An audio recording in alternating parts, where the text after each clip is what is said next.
Notre invité ce soir, c'est Olivier Michel. Bonsoir. Bonsoir. Merci d'être avec nous sur le plateau de BFM Lyon. Vous êtes le président de l'association des commerçants MyPresqu'île. Jean Castex a donc annoncé hier soir la mise en place d'un couvre-feu à 18h sur l'ensemble du territoire. Ça va débuter dès demain, samedi. Première question évidemment assez simple. Votre réaction à cette décision?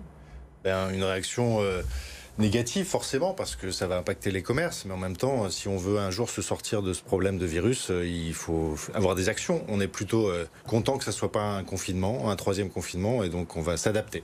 Vous redoutiez justement l'annonce d'un troisième confinement qui aurait été terrible pour votre profession? On parlait, il y avait beaucoup de bruit de couloir qui disait qu'on aurait un couvre-feu le soir et confinement le week-end. Là, ça aurait été catastrophique parce qu'une grosse partie du chiffre d'affaires des commerçants, c'est effectivement le samedi. Donc on est plutôt content, entre guillemets. Vous arrivez à comprendre ces décisions du gouvernement, ces nouvelles restrictions qui sont imposées? Pour vous, on est obligé de passer par là? En fait, on n'a pas le choix. En fait, on nous prive de nos libertés d'entreprendre, on nous prive de nos libertés de travailler. Et donc, si on veut sortir de cette pandémie un jour, il faut qu'on fasse des actions. Après, ce qui nous contrarie le plus, c'est de faire des stop and go. Si on commence, on rouvre, on ferme, on rouvre, on ferme. On a vécu une année 2019 très compliquée, avec les gilets jaunes, avec les grèves, avec les manifs.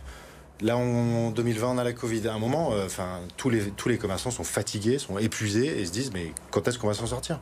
Est-ce que justement l'arrivée du vaccin, vous le voyez aujourd'hui comme un espoir? Si on pouvait vacciner tout le monde en très peu de temps, oui.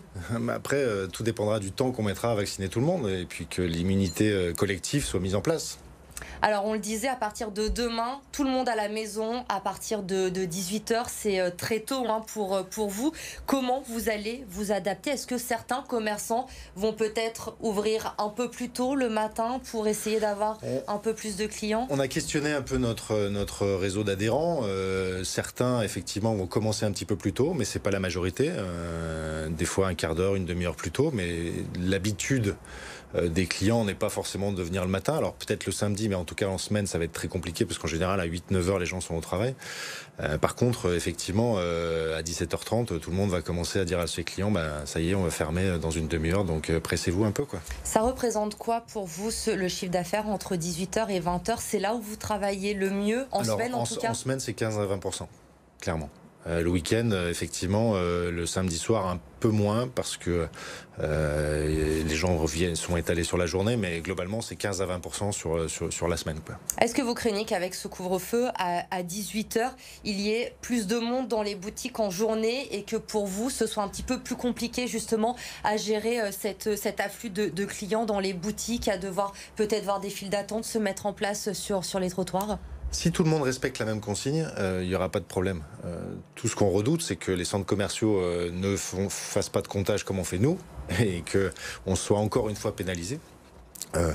Demain, effectivement, il risque d'y avoir un changement de comportement.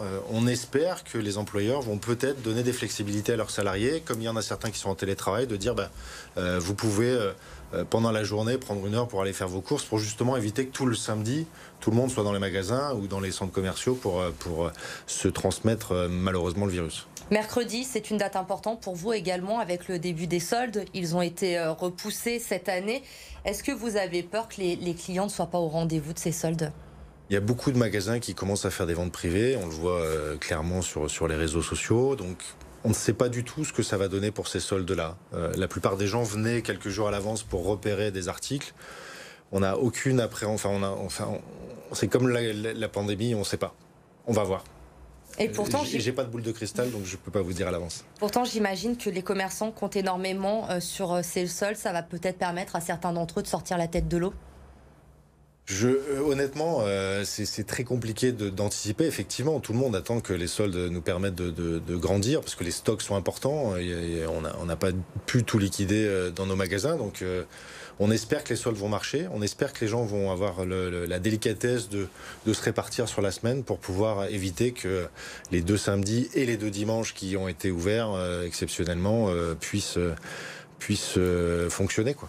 Justement, les ouvertures du dimanche, les 24 et 31 janvier, c'est acté. Vous allez pouvoir ouvrir dans le département du Rhône. Est-ce que, comme beaucoup de commerçants en France, aujourd'hui, vous militez pour que les ouvertures le dimanche soient simplifiées et pourquoi pas qu'elles soient autorisées tous les dimanches tant que nous sommes dans cette période de crise? Évidemment, nous, on prône l'ouverture des dimanches sans avoir une obligation d'ouvrir le dimanche. On a discuté avec l'ancienne mandature, avec la nouvelle mandature, en disant que nous, on aimerait que, en fait, tous les dimanches soient ouverts. On laisse la possibilité aux gens d'ouvrir. Vous n'êtes pas obligé en tant que commerçant d'ouvrir, mais on vous donne au moins l'opportunité de le faire. Alors, quand vous êtes commerçant, vous pouvez ouvrir vous-même votre commerce, parce que si vous êtes derrière, et vous ne pouvez pas faire travailler de personne en dehors des 7 dimanches qui ont été alloués par la mairie de Lyon. Mais clairement, on est là pour ouvrir quand vous voulez. Et après, enfin, tout le monde me dit oui, mais ça va bénéficier aux grandes surfaces. Enfin, c'est ce que dit Grégory Doucet, qui, on le rappelle, a réduit le nombre d'ouvertures le dimanche à de 5 dimanches. J'invite monsieur le maire à passer tous ces dimanches dans le Vieux-Lyon, où tous les commerces, avant forcément la pandémie, étaient ouverts, et il n'y a pas une seule enseigne dans le Vieux-Lyon. Et tous les commerçants étaient contents d'ouvrir. Donc, c'est vous êtes perplexe sur cette argumentation du maire pour justifier cette baisse des dimanches ouverts. Et pour le moment, on le rappelle, il n'y a que les 2 derniers dimanches de janvier où vous aurez le droit d'ouvrir pendant la période des soldes. Et la question du Premier ministre hier, enfin l'information du Premier ministre de dire vous pourrez ouvrir les dimanches du mois de février. Déjà, on ne sait pas ce qui se passera dans 15 jours, donc on va peut-être pas anticiper trop. Et puis moi, j'ai parlé avec plein de commerçants. Les commerçants disent mais en fait, on est fatigué, on a passé un mois de décembre à fond pour essayer de rattraper le mois de novembre. Donc, clairement, une majorité m'a dit moi, les dimanches, je ne vais pas ouvrir en février parce que je suis claqué, je suis fatigué, j'ai juste besoin de me reposer.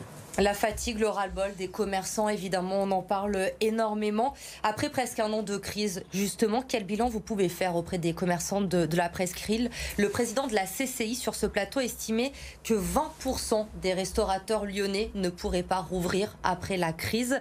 Est-ce que du côté des commerçants, vous redoutez également les victimes de la crise? Est-ce que certains ne pourront pas s'en relever? Il est évident. Il est évident. Après, vous donnez des chiffres. En fait, tant que le PGE vient d'être repoussé d'1 an, donc en fait, on est encore un peu trop tôt. On pensait que dès le mois de mars, il fallait rembourser le PGE. Là, on a eu la chance que ça soit repoussé d'1 an. Donc, ça laisse encore de l'oxygène à nos commerces. On fera le bilan avec le tribunal de commerce dans 6-8 mois pour voir ce qu'il en est. En tout cas, ce qui est sûr, c'est qu'il y a un nombre de licenciements qui ont été importants, de collaborateurs qui malheureusement ont dû être remerciés parce qu'il n'y avait pas suffisamment de boulot pour tout le monde. Et donc, c'est les gérants qui tiennent les boutiques maintenant. Le PGE repoussé d'1 an, annonce de Bruno Le Maire. Ces aides de l'État aujourd'hui, elles sont essentielles pour vous? Elles sont suffisantes pour vous permettre de survivre? Elles sont suffisantes dans les métiers qu'ils comportent, mais dans le commerce, aujourd'hui, on est en train de militer pour faire en sorte que une partie du stock soit pris en charge, que les amortissements soient décalés un peu plus longtemps, enfin, qu'il y ait des choses qui soient faites pour les commerçants et surtout pour les dirigeants d'entreprise, parce qu'aujourd'hui, vous avez le chômage partiel pour les collaborateurs, mais il y a beaucoup de chefs d'entreprise, de petits commerces, qui ne se payent pas depuis 3-4 mois.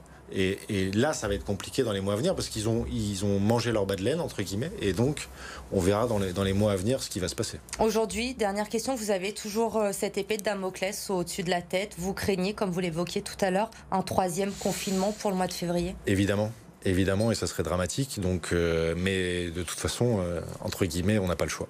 Donc on subit. Et ce qui provoque forcément beaucoup de colère de la part de nos commerçants et même des habitants qui se disent que de toute façon on leur prive de leur liberté. Merci beaucoup Olivier Michel d'avoir été notre invité ce soir sur le plateau de BFM Lyon.